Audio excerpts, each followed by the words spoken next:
Hey folks, welcome back. I'm DaShannon Lovin, your friendly librarian, and I'm back with some book love, so let's chat. I have filmed a video this year, 2026. However, it was kind of like my plan for reading for 2026 and kind of like where I was with my channel and my content. I did like my review of like in 2025, what genres did I read, how many books did I read, how many pages did I read, changes that I wanted to make from how I was approaching reading in 2025 to how I want to approach it in 2026. Big thing being, instead of having like this massive TBR list, I wanted to shift over to something that my cousin had mentioned, which was like a reading menu. And it made so much more sense because obviously I've got a lot of things on the menu. And I just continuously like would put books in a stack and be like, these are the next 5 things I'm reading. Instead of saying, seasonally, here's a stack of books and I can pick anything from the stack. So it's different and I am enjoying it. And I will stick with it. Like, I think it's going to work for my 2026, but it's been a little weird. So I'm trying. But I've not talked to you about any of the books I've read so far in 2026, which is insane. It looks like if you look here, the last time I filmed, where is it at? Right here. The last time I sat down to film with you looks like it was Friday, January 23rd, which doesn't seem like an incredibly long time ago. But I talked about the reading plan and I didn't talk about the books that I was reading. So I'm going to give you all of the books that I read in January and February with those reviews. If you're new here, then just heads up, like I read all kinds of genres. I tell you about the books that I finished and I talk to you about them. I don't give spoilers, but I'm throwing them out there so that you have things to add to your menu. And I'm very honest. If it wasn't for me, I try and tell you who I think it might be for, but I'm honest that it's not for me. So just going to change this. Today is actually February. Oops, so it is not. It is March 2nd. Today is Monday. So Monday, March 2nd. And I'm going to cover all of the books that I read in January and February. And then I'll tell you like maybe like what I'm reading a little bit. And then again, if you're new here, see, we're going to take, I don't think you can actually see what I'm referencing over here. Sorry about that, but that's okay. I've got a little tree, not technically Christmas, but like winter, but we're going to set him aside. It is Monday, and if you've been with me before, you also know that I teach high school, mainly freshmen. We were scheduling today, so that was fun. So I'm drinking coffee. We also, my husband and I, are always on the struggle bus when it comes to health, as far as like diet, etc. Like, we're very healthy people, but too large. So we did really good with intermittent fasting. We started in September and we did September through most of December. Like December, we weren't on as much. Like September, October, November, did great. Lost what we needed to lose, and then felt like this was something doable that we were going to try and continue. But then December, we're off a little bit for all the holiday stuff. And then January and February has been terrible, in a very good way. But yeah, so finally, like last week, and he also coaches high school basketball, and it was over last weekend, I think it was, and he was like, as soon as this is over, I'm telling you, we have got to get back on. I'm like, I know. So that was today, but that means that we try our best not to eat before 11 and not after 6. So I made it to the 11 today, which is not really that much of a struggle, other than I'm a huge coffee person, and unless you're drinking black coffee, you're not supposed to drink coffee. So I started my day with tea, which I love. I love hot tea. But I miss my coffee. So I came home and immediately made a coffee. I don't really have a March mug. Like, I have a January and a February mug, but I don't really have a March mug. So I grabbed this one because it's green. It just says, but first coffee. And then I bought a new creamer yesterday. I bought the International Delight, the Irish cream. I'm a super seasonal person. I didn't even get all my red in February, so I'm still throwing things in here and there.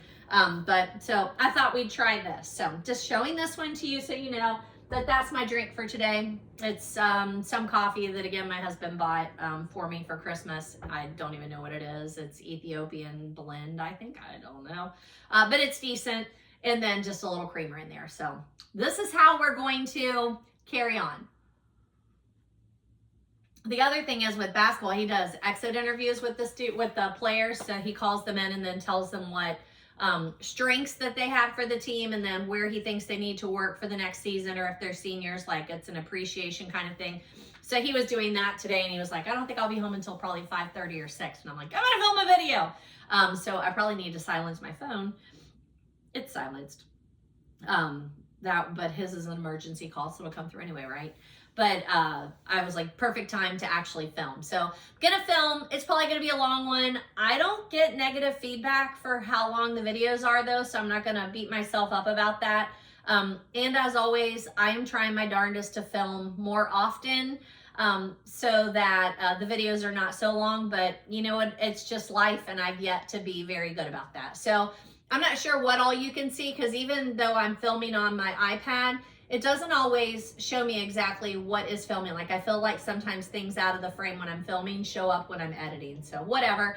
But over here, and I might need to move it back a little bit, but I just think I'm not going to today. So I have the books that I have been reading, the stack that I own of the books that I've been reading. We've got a little guy here, a little friend. These I'm also going to talk about. I don't know what these are. I don't know what these are actually.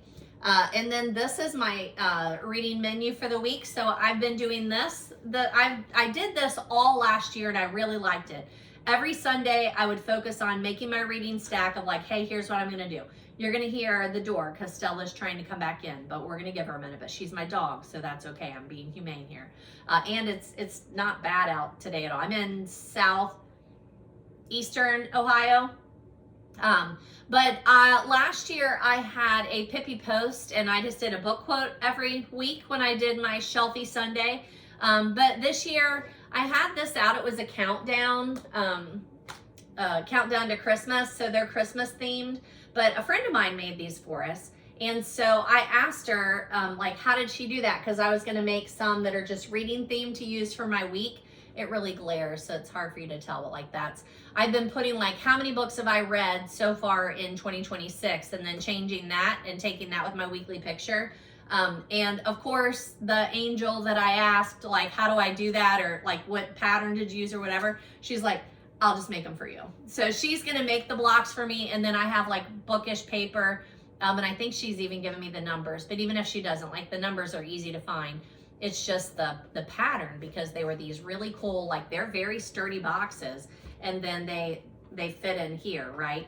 So then I'll just be able to continue using this, but I needed the measurements for the boxes. So I'm looking forward to that. I should be seeing her, excuse me, in the next couple of weeks. So that'll be cool. But this is like what I always say, like, hey, I'm reading. Lots of Agatha, obviously. We have an Agatha meeting this week, so I need to read that. We're reading The Outsiders in class, and then this is another one that I'm going to read. So that being said, let me go let Stella in, take some things off here so that it's a little bit easier for you to see. And I do think I'm going to stay up close this time, so if you don't like it, or you do like it, or you don't even notice a difference, feel free to comment on that. I was thinking about that today, like, I'm pretty happy if I get over 100 views on my videos. Like, I feel like that's a good place for me. I'm up to, I think, 421 subscribers. I've been doing this for 6 years. I think that's right. And I'm pretty happy with that. Like, I'm not out trying to make a business out of it. I'd love that, but not gonna happen. But I'm just happy if I get, enough so that I feel like people enjoy it and they want to hear from me. Where was I going with all that?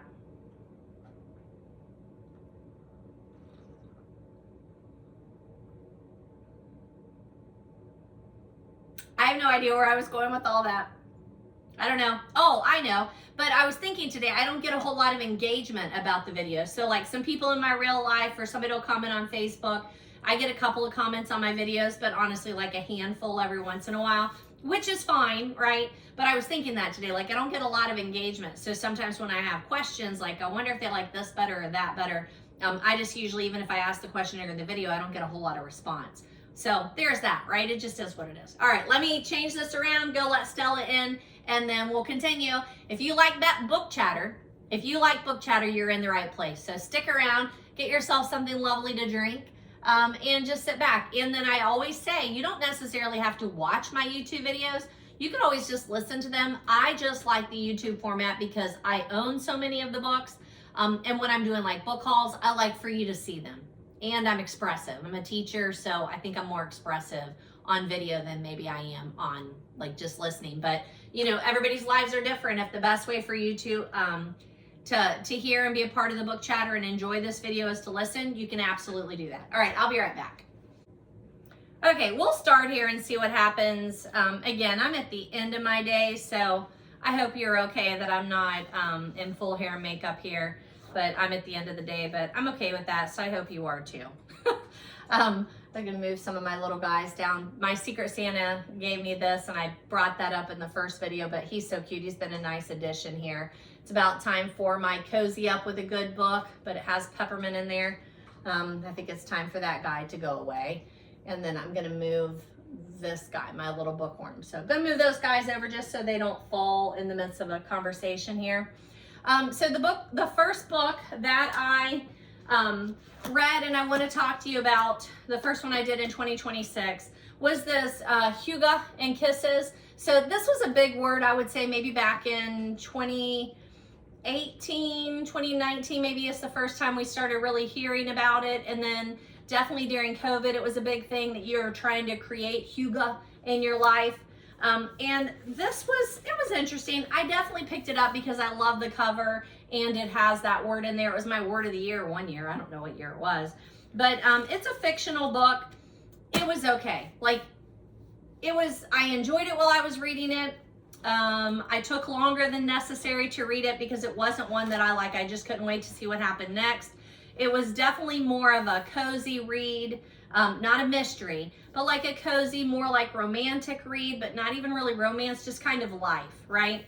So Bo, who's 26, has always been super careful and cautious, always following her life plan, but it isn't working out for her, so she takes a pivot. She's supposed to go with her friend Kirsten to go on holiday to visit Kirsten's mother's house in Aalborg, North Jutland, a part of Denmark. And she's never even heard of this place before, but then something happens and Kristen can't go. So she goes, and then she stays there with these other people that are just kind of there, also visiting or a part of the town that is there.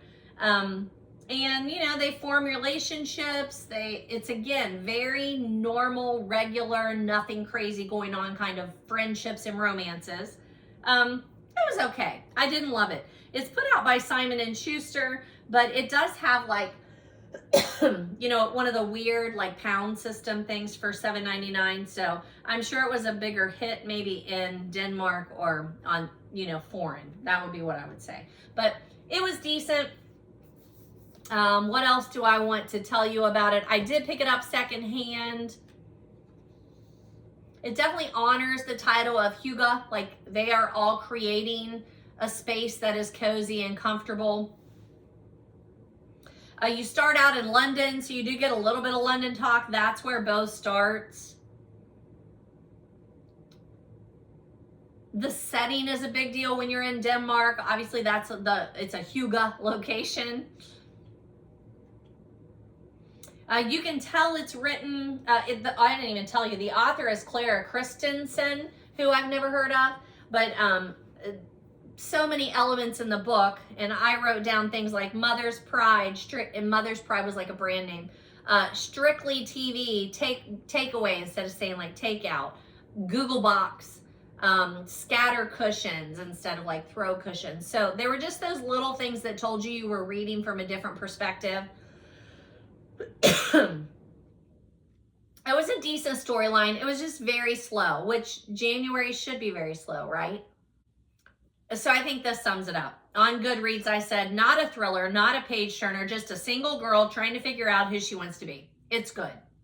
So that was the first book that I read in 2026. I think I figured out that these go with this, but we'll see, right? But that was the first one that I read in 2026. And I mean, it was decent. I also downloaded, and I wanted to tell you, I follow Everyday Reading blog website, and she has this really cool graphic. and she puts one of these out every year. This year it's with Spaghetti Tree. It's a collaborative. And you can just, it's got plenty of places for you to write out the book titles that you're doing. So I started on that. I've not given any color to it yet. Actually, I did it. I must have done it on something else. I did the one I think I took to school and put it on my board because I'm like, I already wrote on here and there's nothing there. So there's that. You can go to her website, Everyday Reading. Is it Jansen Bradshaw, I think?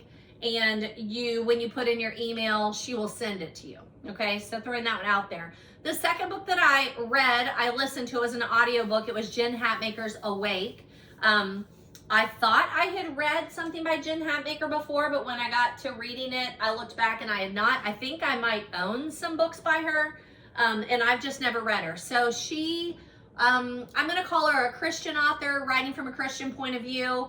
And then she finds out her husband has been having an affair, and again, her life takes a major pivot.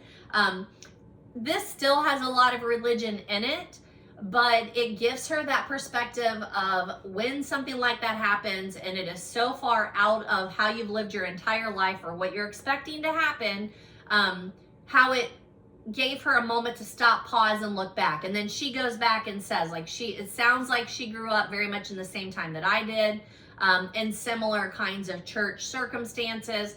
So I thought that part was really good. And I've talked a little bit about that on here before.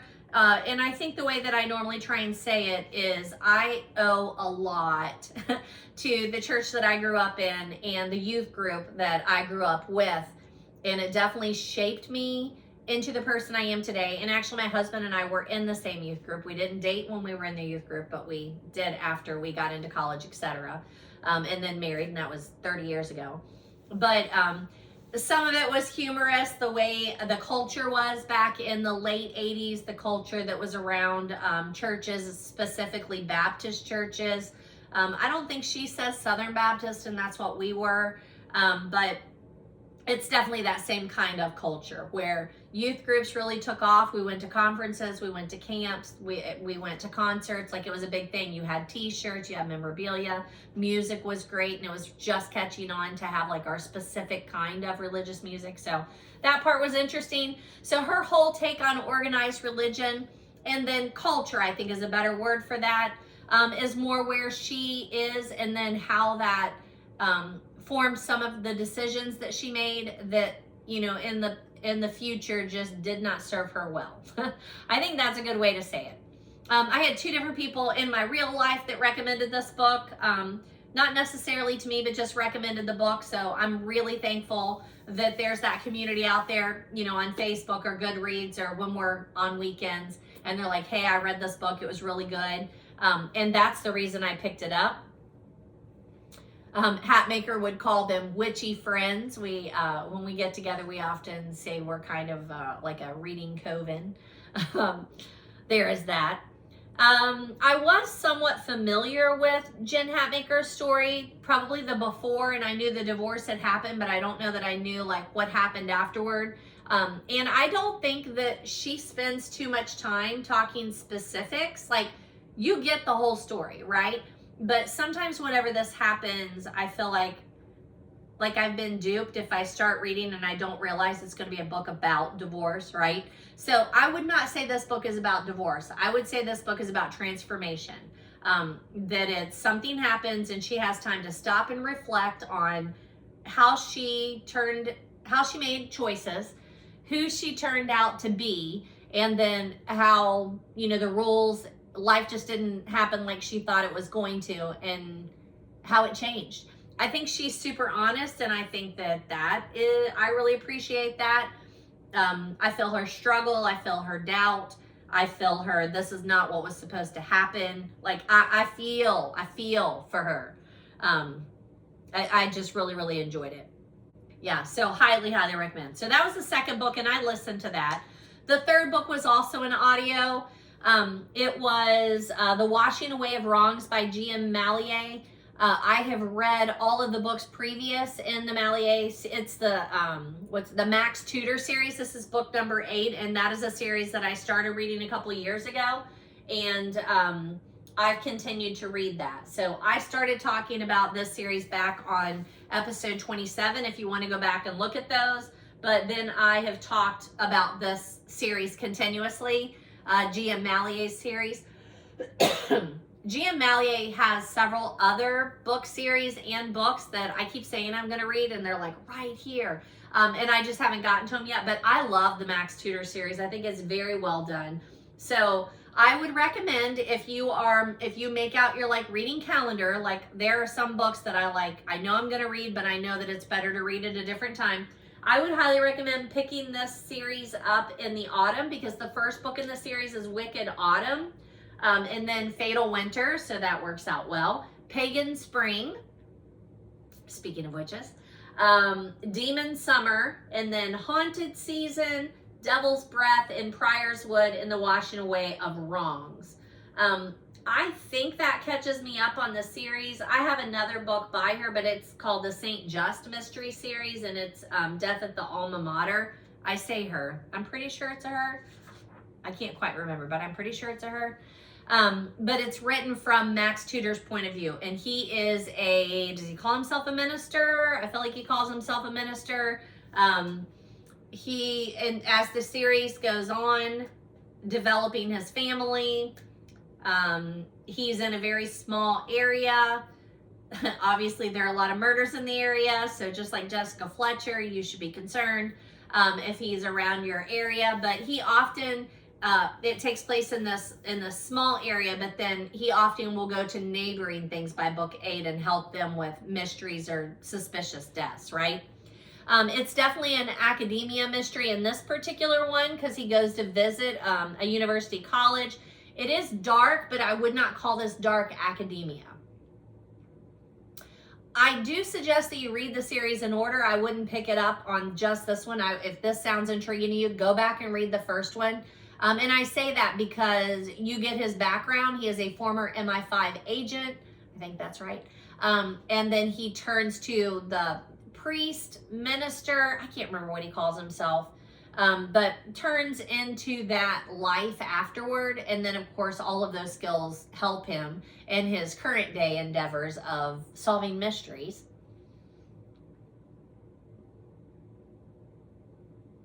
A couple of things Malliet does that I really like. He or she, let's just say they mention books, writing, cozy mysteries, and mysteries within the line of the novel, which I think is fun. Tons of allusions. I love a smart mystery, and that's what I would call this. It's not dumbed down. The allusions are part of the enjoyment.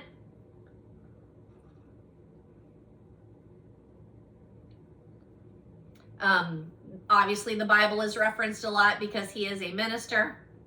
It's not religious overtones or undertones at all, but the Bible is mentioned quite a bit because he does work with a parish. Agatha Christie, Miss Marple, Poirot come up all the time. They're my favorites. If you've been here with me before, you know we're getting ready Friday to discuss the number 67th Agatha Christie. And you're like, really? Because I thought she only wrote 66 novels. She did 66 novels as Agatha Christie, but we've been reading them chronologically as her works have been published. So we've had several short story collections throughout the time. So that's where we are. It's number 67. And it's our 67th meeting, I think is how we state it. Several more allusions in this one. Harry Potter. Hemingway's For Whom the Bell Tolls, which was a delight because I was still reading Hemingway's For Whom the Bell Tolls when I was reading this. So that was fun. Charles Dickens, John le Carre. I don't think I'm saying his name right, but I did this on audio, and I've read this series both ways. I've read some audio and then some in print. When I first started the series, I think I listened to the first one, and then I couldn't get the second one on audio, and I read it in print. And then as I went back, sometimes if it was too far in between when I'd read the book and another one came out or whatever, I would go back and listen to the previous one and then start the next one. So I've done them both in print and on audio. There's a really interesting allusion to the show Inspector Morris, Inspector Lewis, if you know that series, or actually those two series that come together. The way that the author talks about them Obviously, they are a fan of Inspector Morris and Inspector Lewis. I really appreciate the little free library reference. It's really funny, actually. Again, there is humor in this book. It's not a humorous book, but there is definitely humor in this book, and there's a little bit around little free libraries, which I thought was really funny and relatable.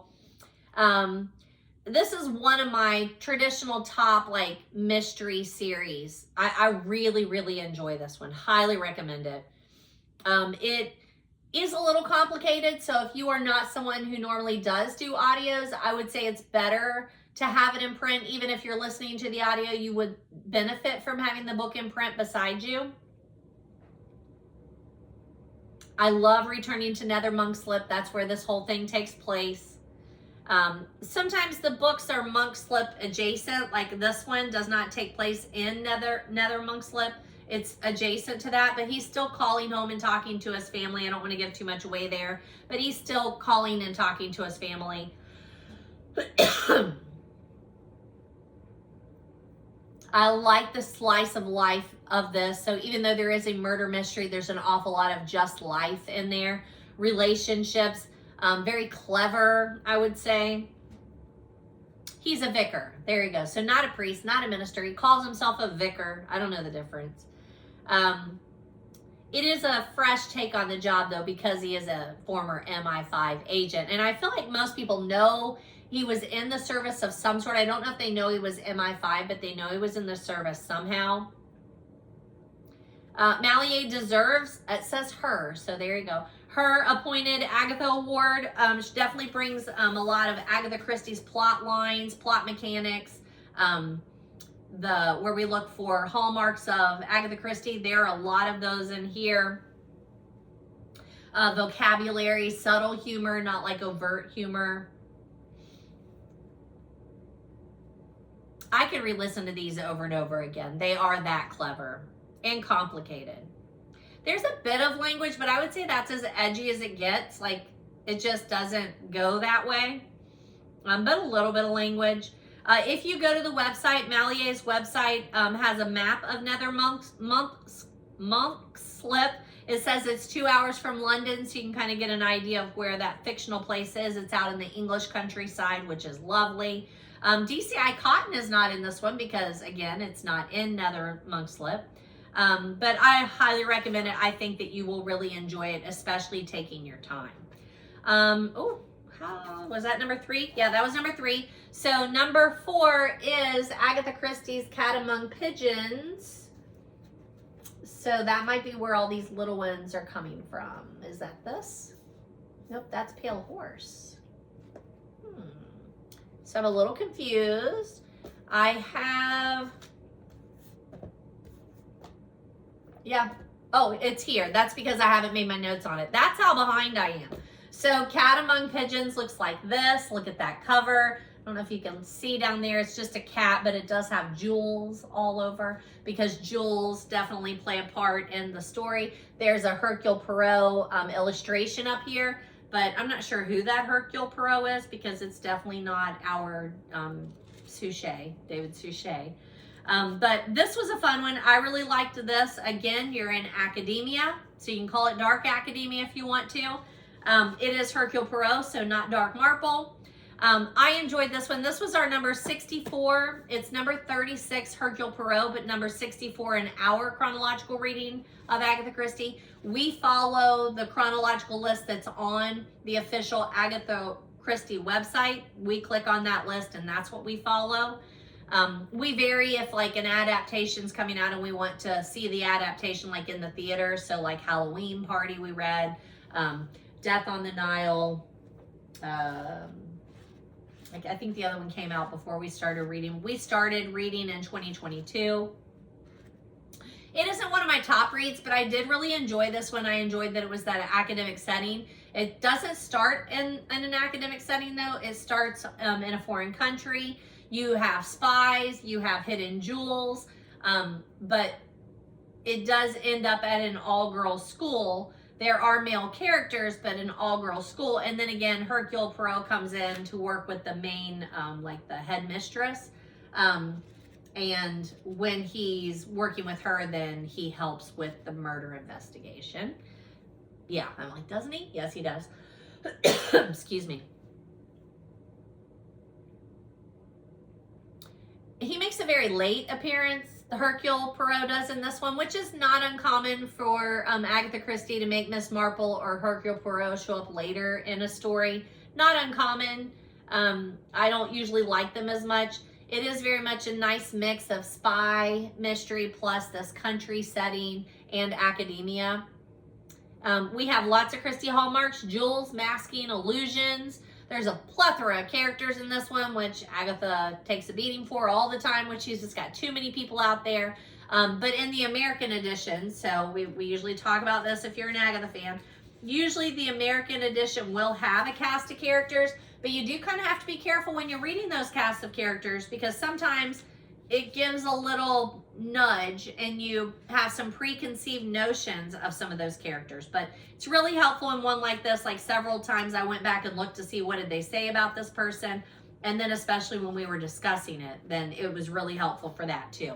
So the way I usually approach a Christie, I usually read it, like just read it first, make notes.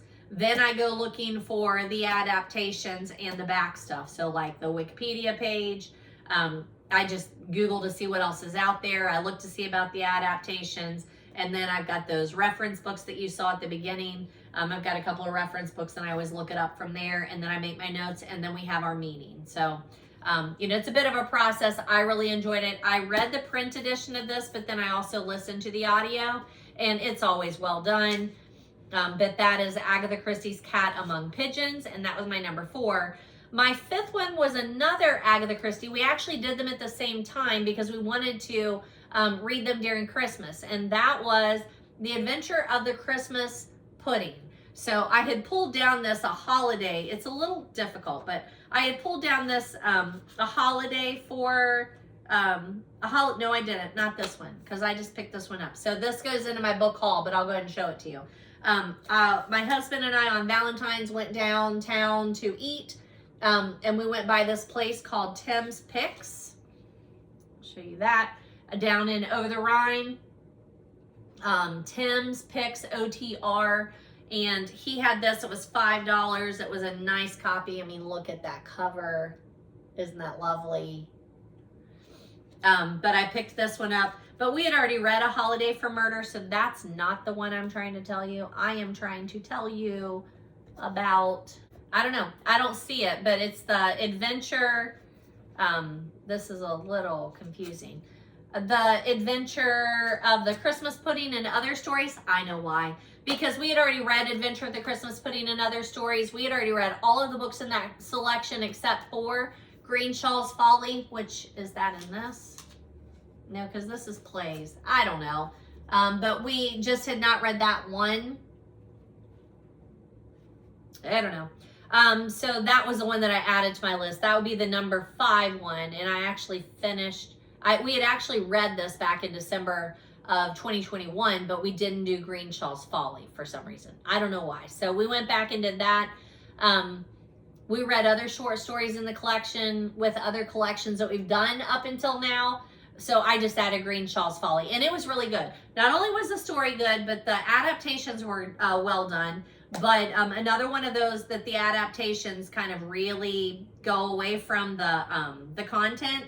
And I will say, like right now, that's what I hear about Wuthering Heights. Now, I'm not going to go to the movie theater because I've just heard terrible things about it.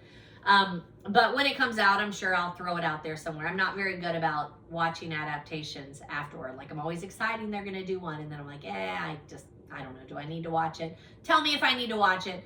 But I feel like it's kind of like that where I really appreciate the book. I really appreciate the movie, but they are different entities. So I feel like that's what Greenshaw's Folly was. But we do get to know more about Ariande Oliver, which was fun. She and Hercule Poirot have interesting, working relationship. And so we do get to see her in Greenshaw's Folly, and I appreciated that. Okay, the 6th book, I'm so glad I read this. The 6th book that I read was another Lucy Foley.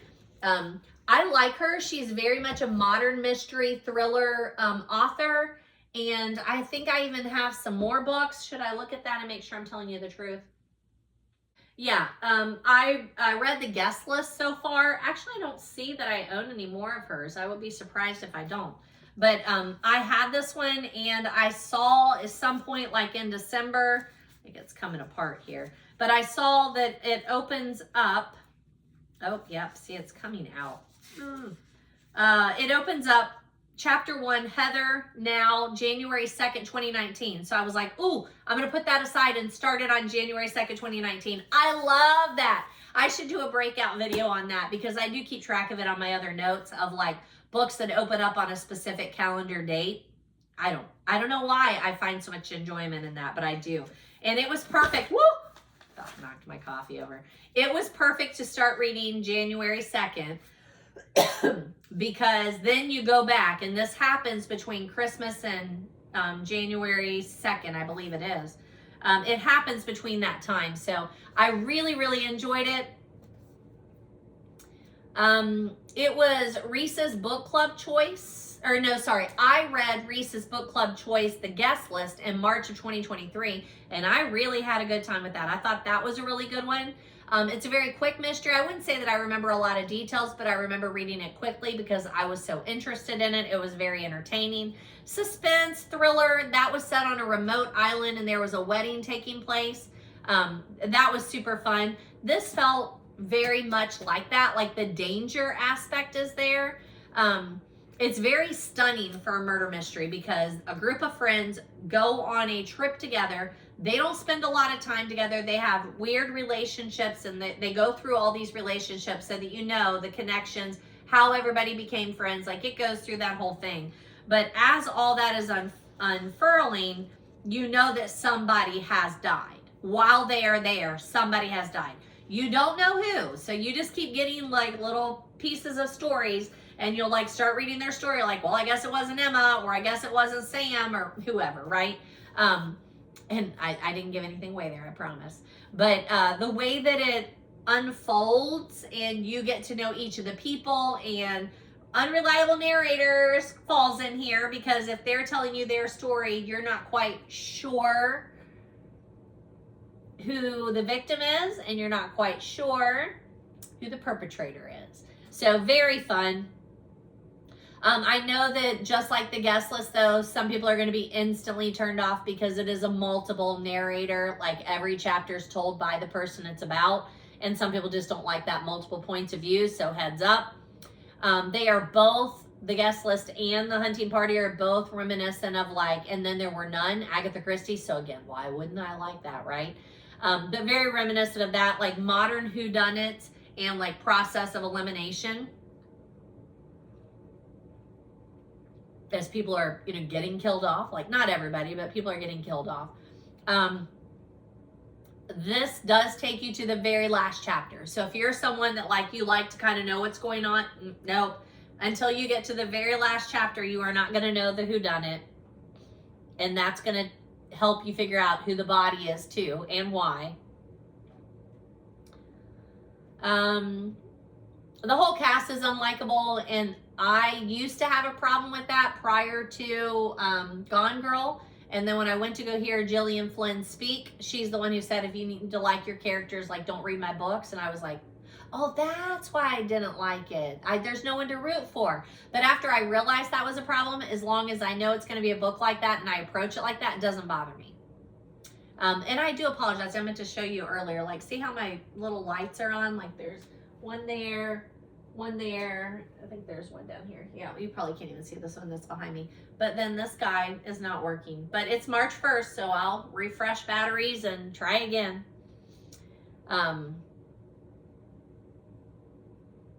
Yeah, I enjoyed this just as much as Guest List. I enjoyed it again because I would call it seasonal. So it technically opens on December 30th, but the first chapter is January 2nd, and then you go back to the 30th. So it flashes back and forward. Some people don't like that either, so heads up.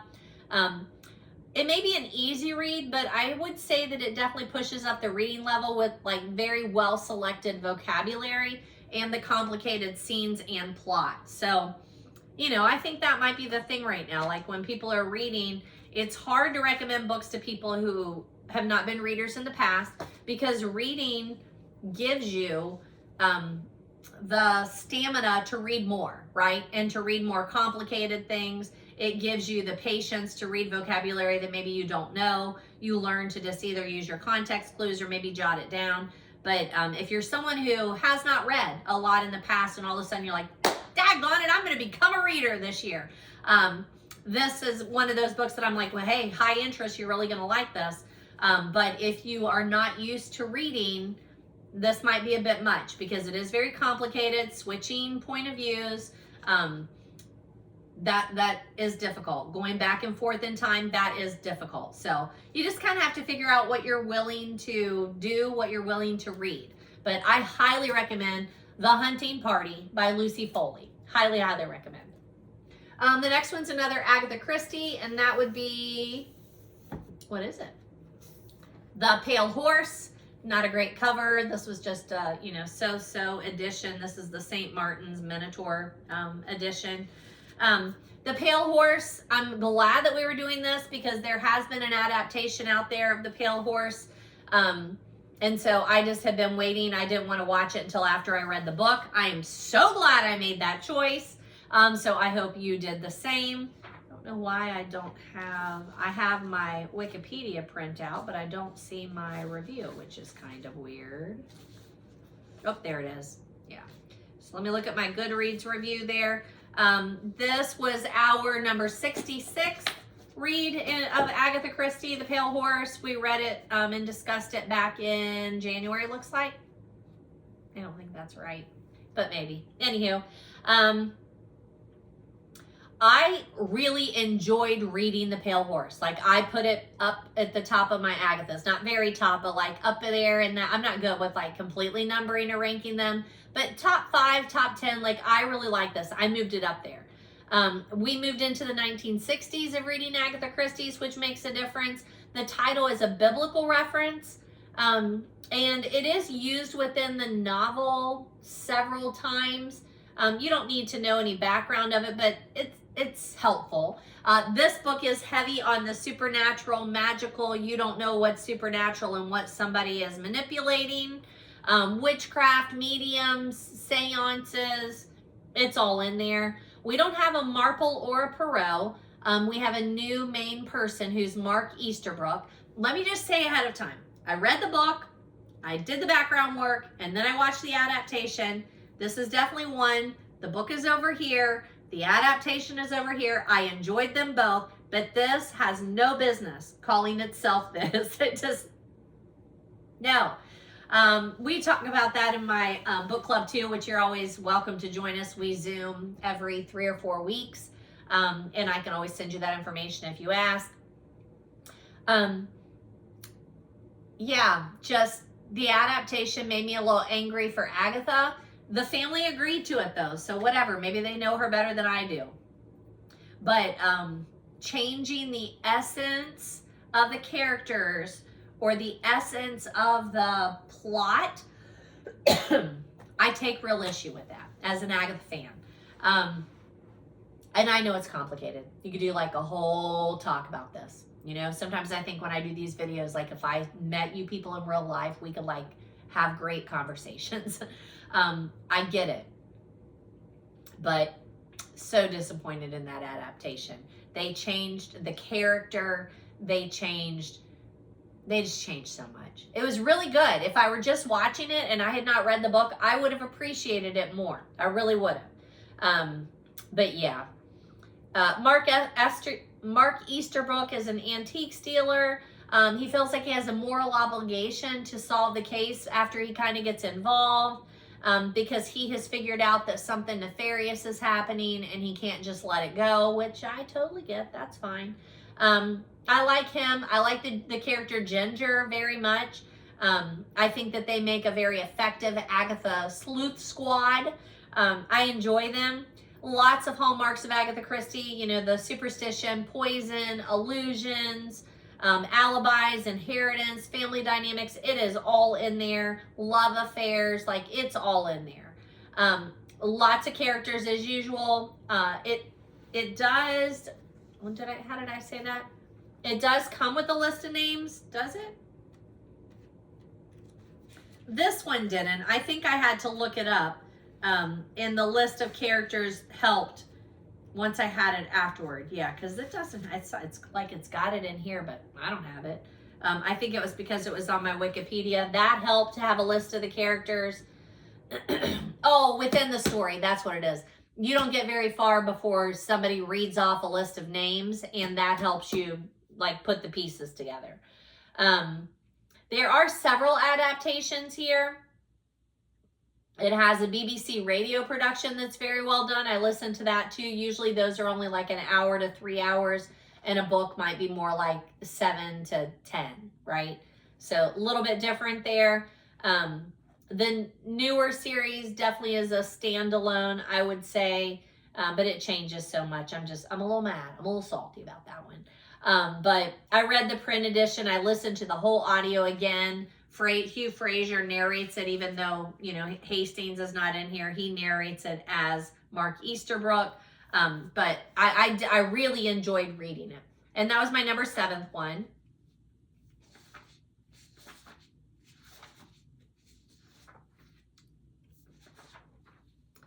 So the 8th book, this is not going to be popular, and I know that ahead of time. So my book club read this, Kate Quinn, the Briar Club. People love this book. It's a historical fiction. It's just not my thing. It's not my thing. Is it well done? Yes. Is it a great story? Yes, it is. Did I like it? Not really. But when I rate books, a lot of times, even on Goodreads, when I rate books, like I'll say, you know, 3 out of 5? Or I think it's 3 out of 5 stars. To get a 4, I have to have really liked the book. And then to get a 5, I just have to think like everybody needs to read that book. So that's kind of how I go with it. It's the Briar Club by Kate Quinn. My sister actually bought it for me for Christmas because I could not find it. Like I tried to get it from the library. I was on hold forever. Tried to get the audio. I was on hold forever.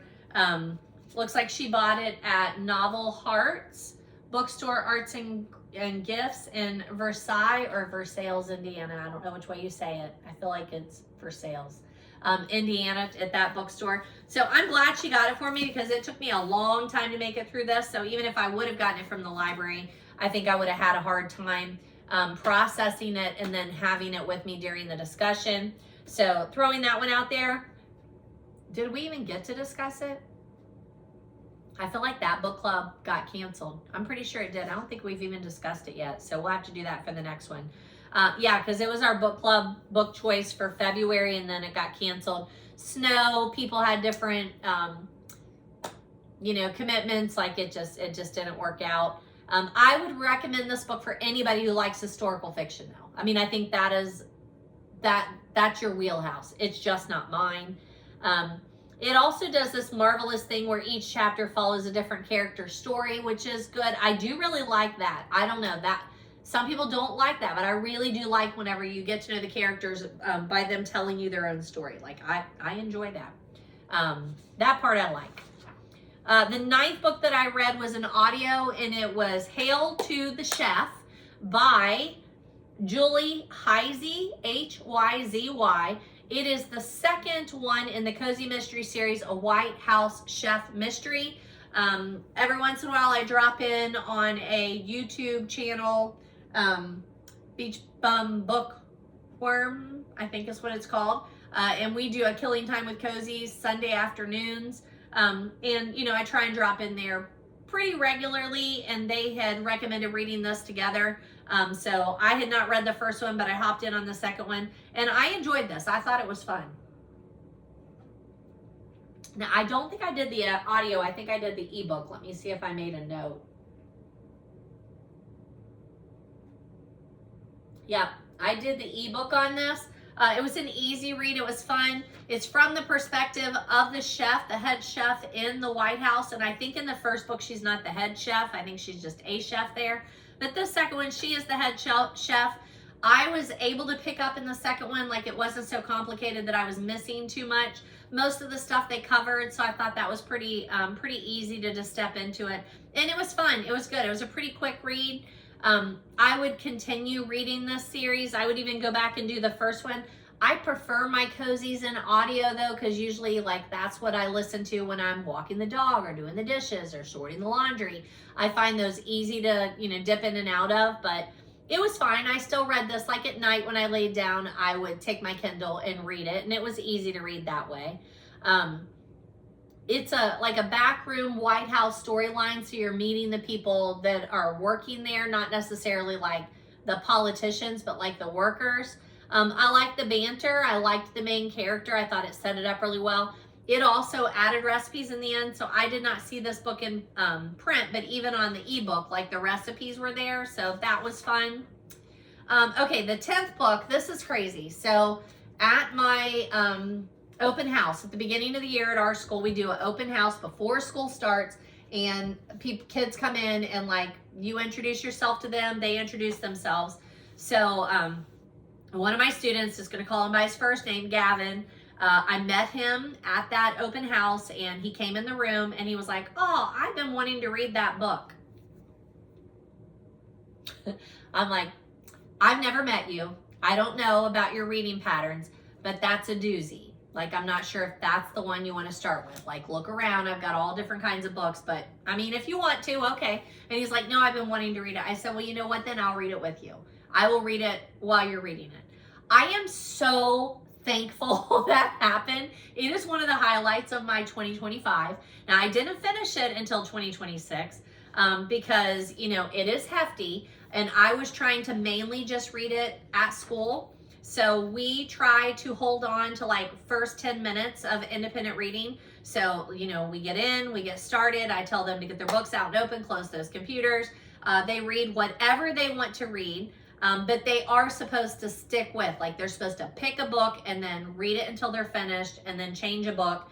At the end of every 9 weeks, I try and get them to finish up with their reading and start a new one. But this year, I actually, by the time we got to third quarter, I had so many that were, I don't want to say slower readers, but like they just weren't progressing as quickly as I was expecting. So, and several of them like really liked their book, so they didn't want to drop it and start something new. So I said, you know what, third quarter, you can continue reading whatever you were reading first or second quarter, and then let's try and like start fourth quarter fresh.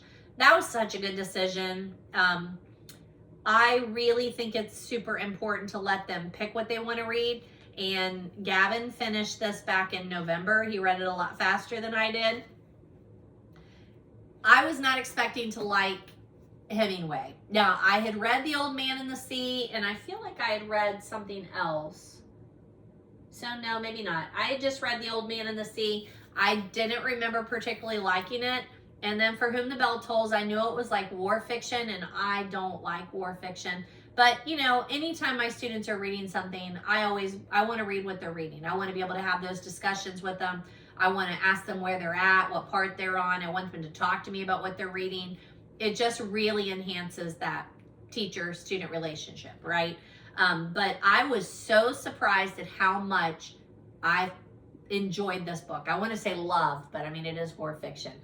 The characters, the relationships, yes, they're in a war setting, and there's some gruesome scenes in here that make me very uncomfortable, but my gosh, I can't believe what a masterpiece this is. And it is a classic for a reason. Highly, highly recommend For Whom the Bell Tolls by Ernest Hemingway. What else do I want to say about it? I thought it was going to be a slog fest, and it was not. Even though I was trying to only read it at school, several weekends I brought it home so I could read it over the weekend. I was expecting, true confession, I was expecting to start reading it and then, you know, flip, flip, flip, read, flip, flip, flip, read. I immediately started slowing down and savoring it. I did a lot of annotating on this one. It's not my usual theme, but the characters were so good. The descriptions, paragraph descriptions were just, I just can't. I cannot tell you how great it was. The passion for justice comes across.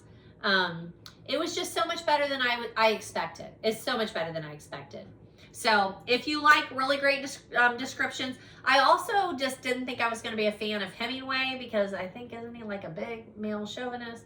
I feel like that comes out a lot. I know he's Key West there. But that part does not come through. Even the description of the women characters here, although complicated, it was, I thought I would really be turned off by it. I just really wasn't. So, it is undeniably a classic. But that was my 10th book.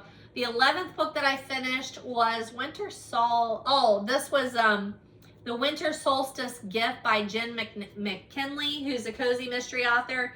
And she shared this novella in her newsletter. I think you could probably, Google it and I bet it'll come up. But I enjoyed this. It was a quick read. I'll call it a winter novella. I'll call it a novella. I'm not sure what she calls it herself, but it's also on her Substack. So I don't know how much we really talked about Substack on here, but I follow several, and it's also on her Substack. So you could read it that way. She's got quite a presence on Goodreads, so you can follow her there too, and you might be able to access it. She's part of the Book Talk authors that I've talked about before. So Kate Carlisle, I'm one of Kate's readers, which means every time she comes out with a new book, she mails it to us and then asks for honest feedback and reviews, more reviews than anything to get it out there. And she hasn't had one out for a while. I'm like, come on. But the Book Talk authors are Kate Carlisle, Hannah Dennison, Jen McKinley, and Paige Shelton. And I love Paige Shelton too. I don't think I've ever read Hannah Dennison, so I probably need to look her up and read one of those. McKinley is known mainly for the Library Lovers mystery series, which I don't love, which sounds crazy, I know, but I don't love it. I have read number 6, A Likely Story, number 9, Hitting the Books, number 15, A Merry Little Murder Plot. I have numerous other ones. I have Do or Die, Books Can Be Deceiving, and Killer Research. And I will continue reading them. They're just not, it's not my top cozy mystery series, but I enjoy them. I obviously like the library setting, duh, right? But The Winter Solstice was a very seasonal, cozy read. Loved it.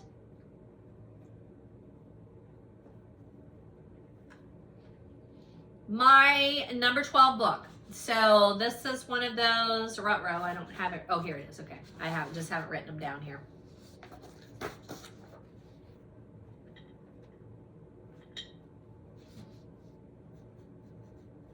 So my number 12 book was an audio. I'm pretty sure I heard about this one on the Book Riot podcast. I don't remember what the topic was, but they mentioned this series and how much they love it. And I'm like, I've never even heard of it. And then when I looked it up, I'm like, okay, that's different. So it's called Empire of Shadows. It's the Raiders of the Arcana series. This is the first one in the series. It's by Jacqueline Benson. I feel like it was really long. I want to say it was like 10 or 14 hours. It was long, right? However, it kept my attention the whole time. I enjoyed it. I wanted to get back to it. I was into the story. I thought it was very Indiana Jones-ish. It's set back. You get a lot of history, archaeology. There is some romance in there. Lots of adventure, treasure seeking. I don't remember any spice, but I don't remember any spice. It was more romancy and even just like their treasure hunting together. So close proximity comes up. I like all that. It was an audio for me. It was great narration, like the voice. It was just a bit too long for the type of book that it is. And that is all just my taste, right? So for my taste, if it's going to be a book that's that long, it's usually a classic or nonfiction. To be a fiction, fun, romance, I could have used it to be a little bit shorter, right? But I know, like, I try not to say that too much because I read a lot of books that are really long and hefty, and I don't mind it at all. It has no bearing on it whatsoever, right? So I don't know, it's kind of different. I probably won't continue with this series, even though I did like the concept of it. I probably won't continue with the series. So there's that. That is Empire of Shadows, Raiders of Arcania, and it's book 1 in the series. So the next one, love it. Is it here? Yes. Allie Hazelwood's Love on the Brain. Love it. I love Allie Hazelwood. I will read anything that she wrote. The other one that I read by her was The Love Hypothesis. very similar in themes, character types, settings, humor, complicated love stories, spice level, very similar. So new adult or higher. And I know if you are, you know, teenagers, or you're the parents of a teenager and you're like, oh, but they want romance. Yes, but this is spicy romance. So I'm just saying, just maybe read it before you know your kids. I don't know your kids, but when I see my students, especially freshmen, come in and they are reading Allie Hazelwood, I'm just like, oh, don't do censorship, but just so you know, that's going to be really spicy. And I mean, like, today we had this conversation. Somebody's reading Fake Skating. I can't remember. I should know the author and I can't think of it. Anywho, it's YA romance. And she said, I mean, it's got a little bit in there. She was like, but it's not real descriptive. And I said, we call that closed door or open door. I did that opposite. So I'm like, if it's closed door, like, you know what's happening on the other side of the door, but they're not going into detail. Open door is they are describing everything as it happens. And so you just need to know, like, where do your, you know, what's your preference there, right? I don't mind either, but I'm 54 years old, 53, I don't know, I'm 50 something, right? So I don't mind, but it's contemporary romance, but it definitely has that spice level in there. So I really like Allie Hazelwood. I like that she is doing like that STEM romance. So it is romance. This one is especially fun. They are working for NASA. Do they ever say NASA? Space program. Yes, they are actually working at NASA on a project. So they're kind of they're not like hired by NASA, but they're like joining this other team. When she shows up to join the other team, it's someone from her past and someone that she did not have a good relationship with. It's so lovely. It's such a good romance. I'm so glad I read it during February. I read Love Hypothesis back in June of 2022, and I've just been meaning to get back to Allie Hazelwood. About a month ago, my copy of Mate came in, so that's also at Allie Hazelwood. But it's science fiction, vampire, or werewolf romance. I think I listened to about an hour of it, and I was like, this is not for me. So I didn't care for it. I gave up on that. And then whenever I was going to pick this up, I'm like, oh, I really wish it was more like, you know, Love Theoretically or Love Hypothesis. And it was. So I'm so glad that I continued to read this. It was so good. I picked it up at a Galentine's event last February. So just now getting to it. I think my daughter-in-law had read this too, or she reads Allie Hazelwood, and she had read it before and said, yeah, I think you'll really like it. Because again, we read very similar things there. They're usually young women working in STEM careers, and that's what she's doing. But the humor, the romance, the banter, the quirky characters, so even though it's women working in STEM careers, like they're not traditional, like they're not dressed like me in a cardigan and white and black and red. The main character is very colorful. Her friends are very colorful. So I like that about that too. So they represent characters that don't have to fit into a box. I really like her writing.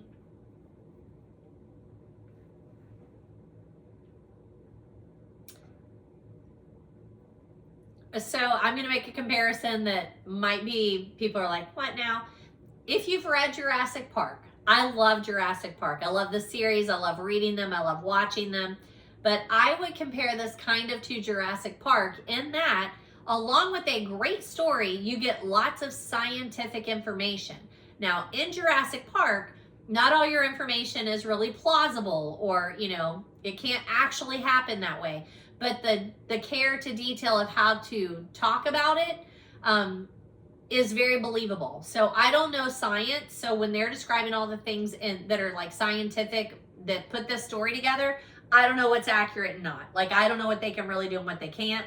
But I felt very much like Jurassic Park, where they made me believe that it was plausible, and that really added to the story. So that would be my number Number 13. So in addition to reading Love Hypothesis, there's one called Love Hypothesis. This is Love on the Brain, right? Yeah. I did want to mention that the publisher is Jove. Where do I see that? A Jove book, but it's part of Penguin. So, and Berkeley. So I don't know if you pay attention to that, but I always look to see like if it's someone I don't know, especially. That Jove book is more like romance. Penguin is all, I mean, they've been around forever. You can definitely count on that. Penguin Random House. But then also when it's Berkeley, Berkeley has been more in, like it used to be just romance or just mystery, I feel like. But now I feel like more and more romance books that I pick up, if they're modern romance, seem to be published under that, what do you call that? Not a trademark, but like a division, I guess, of Penguin Random House, Berkeley, Jove. I don't know if that's how that works or not. I would love to be in the publishing industry or friends with someone who is, who can explain that to me. Would love that. But really, really enjoy that. And that is my number 13. Did we move to February? Yes, we did.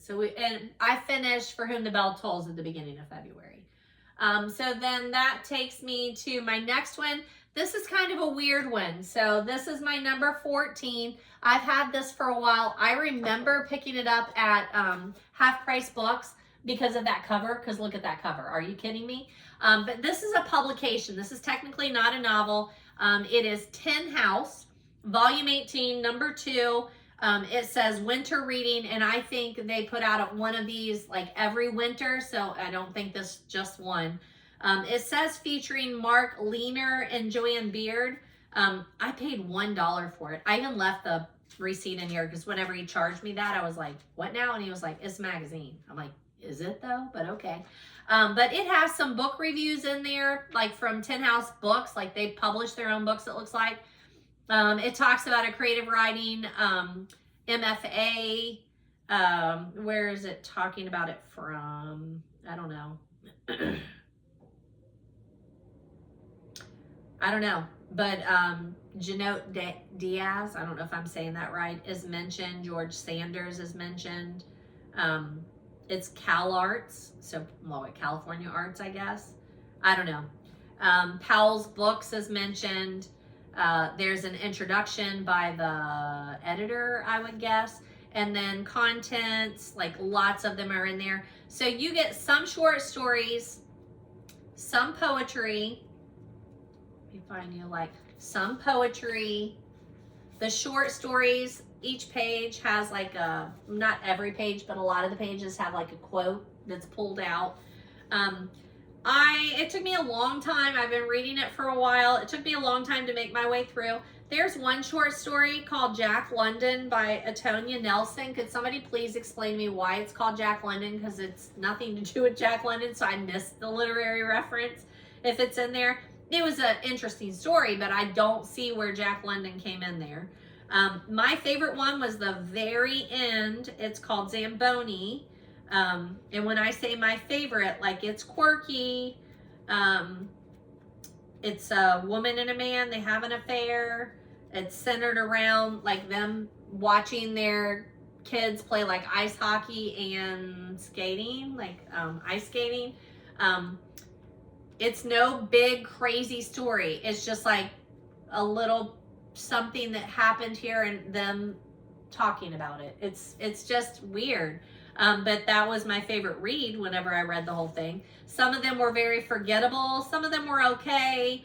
I'm not really into poetry that much. So it's very much a literary magazine though. That's what I will say. So if you like literary writing and you see this Tin House, especially at Half Price Books where you pick it up for $1, because I'm sure it's like $15 or so. Not 13. It says it sells for $12.95. It would definitely be worth picking up a copy to thumb through. It's super good for that. So I counted that as number 14. Number 15, I listened to the audio of Ryan. I know I've done it, but I don't have my review here, but that's fine. But Monster in the Moonlight, a Monster Hunter mystery series. It's the 4th one in the series. I started this series last year and very quickly, January, February, March, listened to the first 3, read the first 3. I think I've always done the audio of this one. And then I noticed that there was a fourth book and I hadn't read it, so that's why I picked this one up. They're easy to listen to. Again, maybe 10 hours though. Like, it's long, but it wasn't too long for me. So this is built on a character who owns a cryptid store, a store of curiosities maybe. She is a cryptid hunter. In every book, she is hunting a cryptid, and I'm not going to do any spoiling, but you know, she's hired to see if it really is a cryptid or if it looks like a cryptid, but it's not. Like, that's what she's hired to do. But this one was fun. It was a werewolf cryptid that she was like looking for. It was a local legend. And then again, like 2 murders. 2? I think it was 2 murders that happened, and she's called in to try and help the local police or law enforcement figure it out.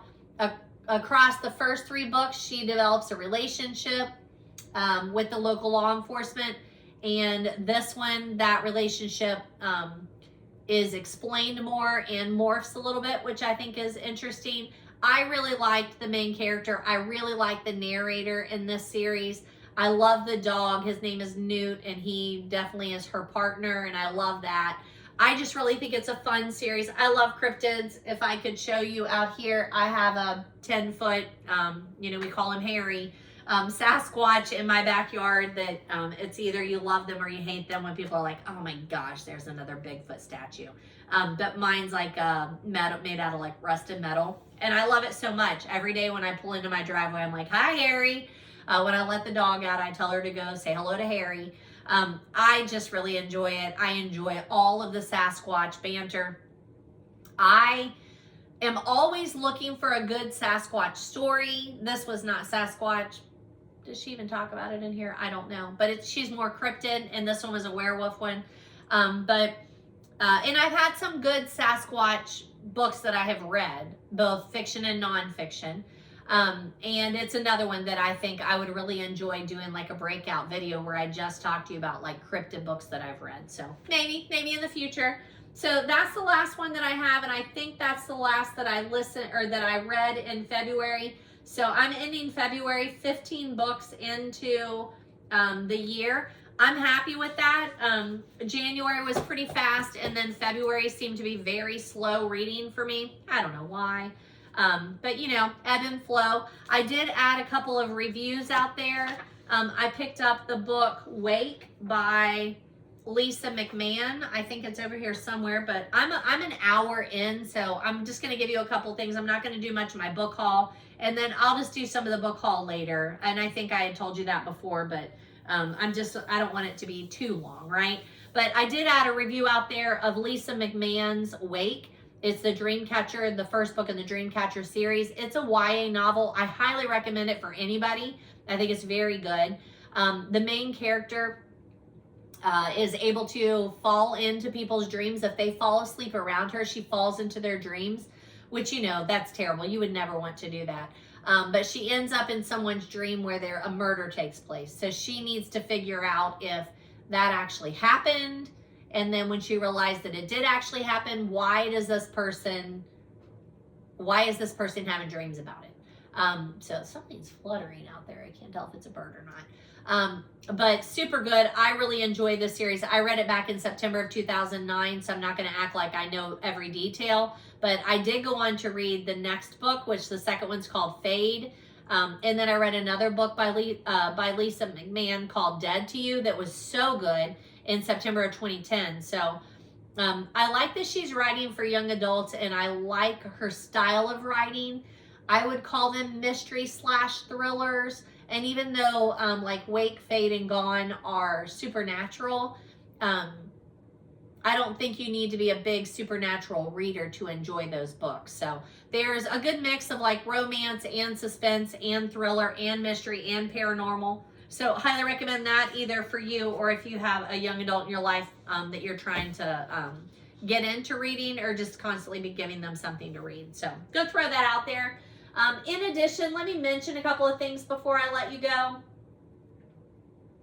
Barbara Kingsolver has a new book coming out. It's been all over my socials. It's called Parita. It's her first book since Stephen Copperhead. I'm not quite sure when it's coming out, but there's been a lot of chatter. I don't know that she's given us a date on that.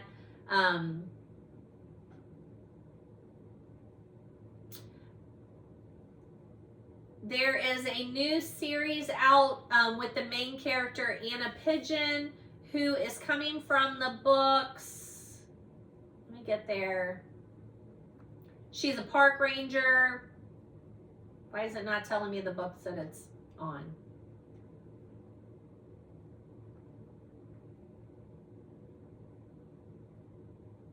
Nevada Bar. So I don't think I've talked to you about Nevada Bar, but I've read some of, I think it's her books. So I'll pull one of those to give you a review of the book or books that I've read by Nevada Bar. But I'm excited for the Anna Pigeon series. I think that it looks interesting. So you just might want to put that on your you know, like, hey, here's what's coming up. But it's USA is going to put it out, and it is called Anna Pigeon.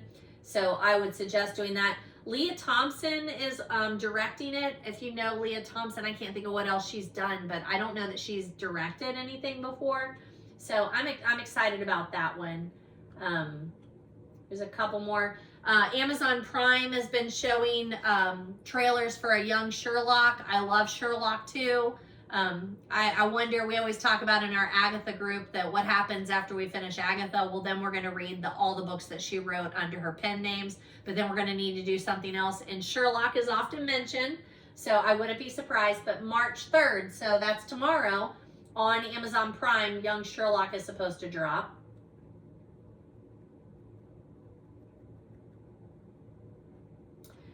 That's what this looks like. So apparently when I went to that Tim's Picks, that's where some of these are coming from, because it says I picked up Murder in 3 Acts, which is another Agatha Christie, and Dead Man's Mirror.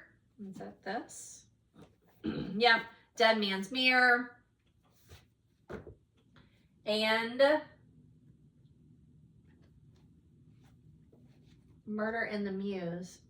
So I don't see that one, so I don't know. But it says I picked up a copy of, oh, Dead Man's Mirror is Murder in the Muse. It's one of those that like has multiple titles. The copy of Hercule Poirot's Christmas I picked up there. And then somewhere I picked up the McMahon's Wake. I must have done a thrift store or something. It doesn't say here, but that day we went out for Valentine's Day. We went out to dinner. We walked around down in OTR. We went to Tim's Picks. There were a couple of other places there. Indigo Hippo, which is a art thrift store. That was my main reason for going there. And I didn't end up even purchasing anything there, but it was an interesting concept. You just pay what you want. I don't even know if they had suggested prices. I don't know. It was a little different. I didn't need anything, but I thought it was interesting and I wanted to check it out. That's all I have on here other than book haul, and I'm going to wait to do book haul later.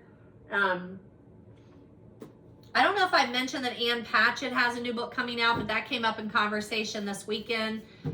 So we are in March. Couple of things that's coming up on my calendar in March. So if you're in the Cincinnati area and I get this out in time, the Playhouse, Cincinnati Playhouse in the park, my cousin's coming in and we are going to the Agatha Christie, I think it's called Missing.